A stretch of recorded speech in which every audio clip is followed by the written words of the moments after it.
অল্প পুঁজি চ্যানেলের পক্ষ থেকে আজকে স্টুডিও আমাকে আমন্ত্রণ জানানো হয়েছে ব্যবসা সম্পর্কে কিছু বলার জন্য। ব্যবসা মূলত আসলে কি? ইংরেজি বিজনেস শব্দ থেকে ব্যবসা শব্দের উৎপত্তি। বিজনেস মানে হচ্ছে being busy in any work, অর্থাৎ কোনো কাজে ব্যস্ত থাকা। অর্থাৎ আমরা যখন মুনাফা অর্জনের উদ্দেশ্যে কোনো কাজে ব্যস্ত থাকি বা ব্যবহৃত হয় তখন তাকে ব্যবসায় বলে। তাহলে একটা জিনিস, যে ব্যবসায়ের মূল অর্থাৎ মূল টার্গেট এবং মূল উদ্দেশ্য হচ্ছে একটাই, সেটা হচ্ছে মুনাফা অর্জন। তাহলে এবং এই ব্যবসার বিভিন্ন ক্ষেত্র আছে, বিভিন্ন ক্যাটাগরি আছে। তো ব্যবসার ক্ষেত্রে একটা ধারণা যে ব্যবসা একটা প্রাচীনতম একটা পেশা হচ্ছে ব্যবসা।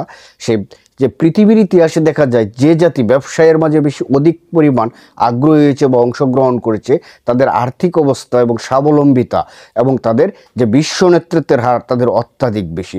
আজকে যে আমরা ইউরোপ আমেরিকার দিকে তাকাই, তাদের এই উন্নতির মূলে কি রয়েছে? তাদের এই উন্নতির মূলেই রয়েছে ব্যবসা। যে ইউরোপের যে আজকের এই ইউরোপ কিন্তু একদিনে সৃষ্টি হয়নি।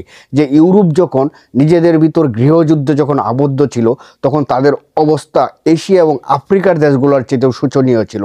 তারপর যখন তারা নিজেদের ভিতর যখন একটা চুক্তির মাধ্যমে গৃহযুদ্ধ বন্ধ হয়ে যায়, তখন তারা নৌবহর নিয়ে ব্যবসার উদ্দেশ্যে সমস্ত বিশ্বে বের হয় এবং সেই ব্যবসায়িক কার্যের মাধ্যমে তারা সমস্ত বিশ্বের মাঝে উপনিবেশ সৃষ্টি করে। সেই উপনিবেশ থেকে বাজার সৃষ্টি হয়। সেই বাজার থেকে আজকেরও শক্তিশালী অর্থনীতির উপর যে ইউরোপের যে ভিত্তি গড়ে উঠেছে সেটা সুনিশ্চিত হয়। তাহলে জীবনে একটা জিনিস হচ্ছে যে উদ্যোক্তা হওয়ার জন্য ক্ষুদ্র থেকে শুরু করতে হবে। আর ক্ষুদ্র থেকে একজন উদ্যোক্তা কি করতে পারে? সে ধীরে ধীরে একটা পর্যায়ক্রমে সে বড় ব্যবসায়ীতে পরিণত হয়। ছোট হোক বড় হোক, ব্যবসায়ের মাঝে যদি আগ্রহ থাকে তাহলে আমাদের দেশে উদ্যোক্তার সৃষ্টি হবে। যে যুগ যুগ ধরে ব্রিটিশ আমলে যে একটা কথা বলে যে একসময় ভারতবর্ষ ছিল পৃথিবীর সবচাইতে ধনী অঞ্চলগুলোর মাঝে একটি, কিন্তু কালক্রমে কি যে আমাদের ভারতবর্ষ এখন দরিদ্র হয়ে গেছে। কিসের জন্য? মূলত যে ইংরেজরা এই দেশে এসেছিল ব্যবসা করার জন্য, তারা ব্যবসা করেছে। আর আমরা কি করেছি? আমরা তাদের চাকরি করেছি। যখন ব্রিটিশরা কি করেছে, আমাদেরকে পড়ালেখার জন্য স্কুল খুলে দিয়েছে। সেখানে ক্লাস 9-এ উঠলে আমরা দরখাস্ত লিখেছি কি যে বিনা বেতনে অধ্যয়নের জন্য আবেদন। এসএসসি পাস করার পর যে কেরানি পদে দরখাস্তের জন্য আবেদন। কিন্তু তারা কখনোই কিন্তু চাকরিকে কি ওই রকমভাবে গ্রহণ করেনি। তারা সবসময় ব্যবসায়িক মনোভাব ছিল এবং এই দেশে ব্রিটিশদের আসার মূল উদ্দেশ্যটাও ছিল কিন্তু যে ব্যবসা। ব্রিটিশরা তাদের রাজত্বকে শক্তিশালী করার জন্য, তাদের উপনিবেশকে স্থায়ী করার জন্য তারা কি জমিদারকে বেছে নেয়। জমিদাররা কি তারা কৃষকদের কাছ থেকে খাজনা আদায় করত এবং সেই খাজনা ব্রিটিশদের কোষাগারে জমা দিত।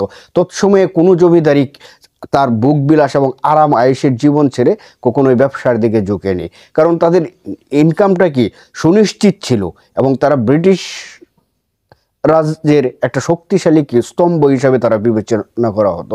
যার কারণে নিজের যে স্বাচ্ছন্দ্যময় জীবনকেই তারা সবচেয়ে বড় করে দেখে ভবিষ্যৎ প্রজন্মের কথা কখনো তারা চিন্তা করেনি। তাদের ভিতরে কোনো ব্যবসায়িক মনোভাব ছিল না। এই জমিদাররা ভোগবিলাসে গা বাঁচিয়ে, যার পরিণতিতে আজকের এই দরিদ্র ভারতবর্ষ, বাংলাদেশ তথা সমস্ত ভারতবর্ষে দরিদ্র রয়ে গেছে। তখন সময় যদি এই সমস্ত জমিদারগণ ব্যবসায়ের উদ্যোগ নিত, তাহলে হয়তো এই বাংলাদেশ তথা ভারতবর্ষ আর বিশ্বের উন্নত দেশগুলোর কাতারে থাকতো এবং শিল্পোন্নত দেশ হিসাবে পরিগণিত হব। তাই আমরা একটা জিনিস দেখতে চাই যে প্রাচীনকাল থেকে এখন পর্যন্ত যে জাতি ব্যবসার দিকে তাদের মনোনিবেশন করেছে, ব্যবসাকে তাদের জীবন ও জীবিকার অবলম্বন হিসাবে দেখেছে, আজ তারাই বিশ্ব শাসন করছে এবং সমস্ত বিশ্বের অর্থনীতির মান নিয়ন্ত্রণ তাদের মধ্যেই রয়েছে। তাই আমরা আসুন যে ব্যবসায়িক মনোভাব নিজেদের ভিতর তৈরি করি এবং ক্ষুদ্র হোক বড় হোক আমরা ব্যবসায়ের সাথে লিপ্ত থাকি এবং হালাল এবং সৎভাবে ব্যবসা থেকে উপার্জনের চেষ্টা করি। ধন্যবাদ সবাইকে।